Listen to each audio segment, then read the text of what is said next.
প্রিয় বন্ধুরা, দেখতে পাচ্ছেন এখানে আমার ইনকিউবেটারে ডিম বসাইছি। তো ইনকিউবেটারটা দেখতে পাচ্ছেন। তো এগুলো হলো চীন হাঁসের ভিডিও, মানে চীন হাঁসের ডিম। তো চীন হাঁসের ডিম আমি বসাইছিলাম, দেখতে পাচ্ছেন 5/25 তার মানে গত মাসে 25 তারিখ বসাইছিলাম।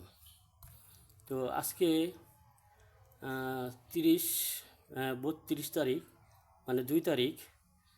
তো 6/2 তার মানে এই ডিমগুলোর বয়স হলো আজকে প্রায় 35 দিন, 35 বা 37 দিন, এরকম 38 দিন। তো ডিমগুলো এখনও ফুটে নাই। তো যার কারণে আমি ভিডিওটা করলাম। চীন হাঁসের ডিম ইনকিউবেটর মেশিনে তো তেমন রেজাল্ট পাওয়া যায় না।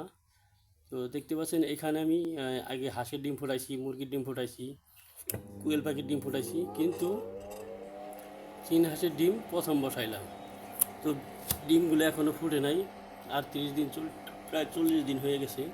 তো আমি এই ডিমগুলো আজকে বের করে ফেলবো। বের করে তো এই ডিমগুলো আমি ভেঙে দেখবো কী অবস্থা ডিমগুলোর।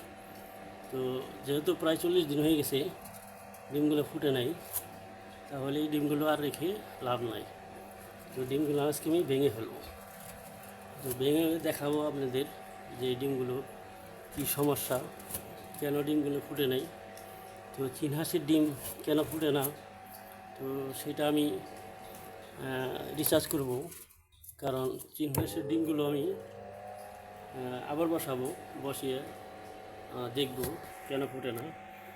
তো ডিমগুলো আমি এখন, এই ডিমগুলো দেখতে পাচ্ছেন, এগুলো নিয়ে যাব। নিয়ে যেয়ে ডিমগুলোকে আমি ভেঙে ফেলবো, ভেঙে দেখব এই ডিমগুলোর কী সমস্যা ছিল, কেন ডিমগুলো ফুটতেছে না। তো সাথে থাকবেন, আমি পরবর্তী ভিডিও দেখাই দেবো কেন ডিমগুলো ফুটে নাই, মানে ডিমগুলো ভেঙে দেখাই দেবো আপনাদের।